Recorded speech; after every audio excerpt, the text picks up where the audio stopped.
Chocolates खाणं कोणाला नाही आवडत. लहान असो की मोठा, एक बाईट पुरेसा असतो. म्हणूनच मी घरी सोपी, टेस्टी आणि प्युअर होममेड चॉकलेट्स बनवले. घरी बनवलेले चॉकलेट्स खाल्ल्यावर मार्केटचे चॉकलेट्स विसरून जाल. चॉकलेट बनवण्यासाठी आपल्याला चॉकलेट कंपाऊंड आवश्यक आहे. मार्केटमध्ये 3 टाईपचे चॉकलेट कंपाऊंड अवेलेबल आहेत. डार्क कंपाऊंड, मिल्क कंपाऊंड आणि व्हाईट कंपाऊंड. इथे मी 2 टाईपचे कंपाऊंड घेतले आहे, व्हाईट कंपाऊंड आणि डार्क कंपाऊंड. हे कंपाऊंड नॅचरल प्रोडक्टपासून बनलेले असतात. आपण घरच्यासाठी तर चॉकलेट्स बनवू शकतो, सोबतच कमी साहित्यात आणि कमी वेळेत हे चॉकलेट्स बनवून आपण आपला एक छोटासा होम बिझनेस पण सुरू करू शकतो. नंतर आपल्याला आवश्यक आहेत ते चॉकलेट मोल्ड्स. मार्केटमध्ये वेगवेगळे शेपचे चॉकलेट मोल्ड अवेलेबल आहेत. माझ्याकडे हे सिलिकॉन मोल्ड आहेत. हे मोल्ड मेंटेन करायला खूप इझी आहेत. हे मोल्ड 1 टाईम इन्व्हेस्टमेंट आहे. आपण याला वारंवार यूज करू शकतो. खूप इझिली आपण याला क्लीन करू शकतो आणि या मोल्डमधून चॉकलेट पण डिमोल्ड करायला खूप इझी आहेत.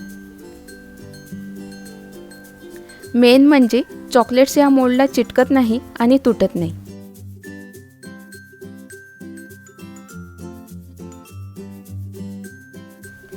नंतर मी घेतलं आहे व्हाईट कंपाऊंड. आपल्याला जेवढं चॉकलेट कंपाऊंड यूज करायचं आहे तेवढा कंपाऊंड कट करून घ्यायचा आणि उरलेला कंपाऊंड लगेचच पॅक करून एअरटाईट कंटेनरमध्ये ठेवायचा. जेवढे लवकर आपण चॉकलेट कंपाऊंड पॅक करून ठेवू तेवढंच आपलं चॉकलेट कंपाऊंड फ्रेश राहतं. चॉकलेट कंपाऊंड कट करताना एक काळजी मात्र आपल्याला आवर्जून घ्यायची आहे. ती म्हणजे जो चाकू किंवा चॉपिंग बोर्ड आपण चॉकलेट कट करायला वापरणार आहोत ते पूर्णपणे ड्राय असावं. आपले हात पण ड्राय असावे, कारण थोड्याशा पाण्याने चॉकलेटचं टेक्स्चर बिघडू शकतं. डार्क कंपाऊंडसुद्धा मी इथे कट करून घेत आहे. हे कंपाऊंड मी रूम टेम्परेचरला ठेवलेलं, त्यामुळे तुम्ही बघू शकता ते खूप इझिली कट होत आहे. फ्रीजमध्ये ठेवलेले चॉकलेट कंपाऊंड आपण वापरणार असो तर ते थोडं कट करायला हार्ड राहतं.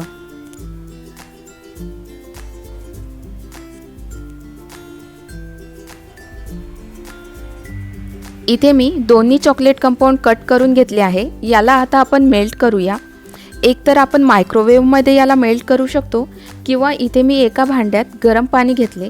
त्या भांड्यात एका स्टीलच्या बाउलमध्ये चॉकलेट टाकून ते बाउल या गरम पाण्यात ठेवले. गरम पाण्याने हे चॉकलेट मेल्ट होईल. जास्त पाण्याचा वापर आपल्याला इथे करायचा नाही आहे. एका ग्लासमध्ये पायपिंग बॅग ठेवून त्या पायपिंग बॅगमध्ये मी हे मेल्ट केलेले चॉकलेट भरून घेत आहे. हा चॉकलेट मोल्ड मी इथे वापरणार आहे. सोबतच थोडे स्प्रिंकलरचा पण वापर मी इथे करत आहे.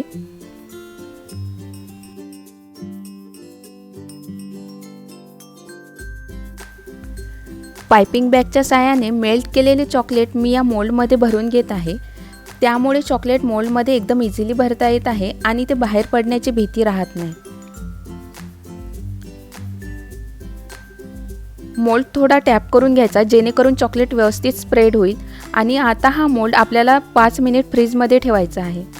5 मिनिट नंतर तुम्ही बघू शकता आपले चॉकलेट व्यवस्थित सेट झाले आहे आणि ते मोल्डमधून बाहेर इझिली काढता येत आहे.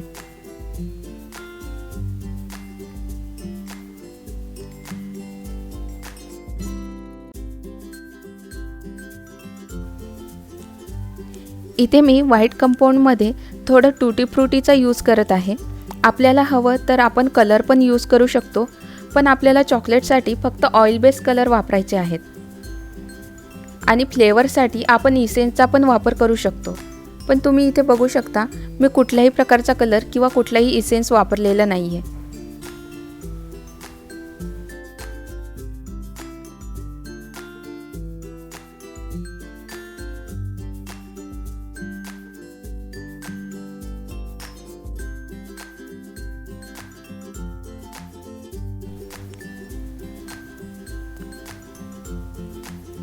अशा प्रकारे आपण एकदम कमी साहित्यात आणि कमी वेळेत वेगवेगळ्या शेपची चॉकलेट एकदम इझिली बनवू शकतो.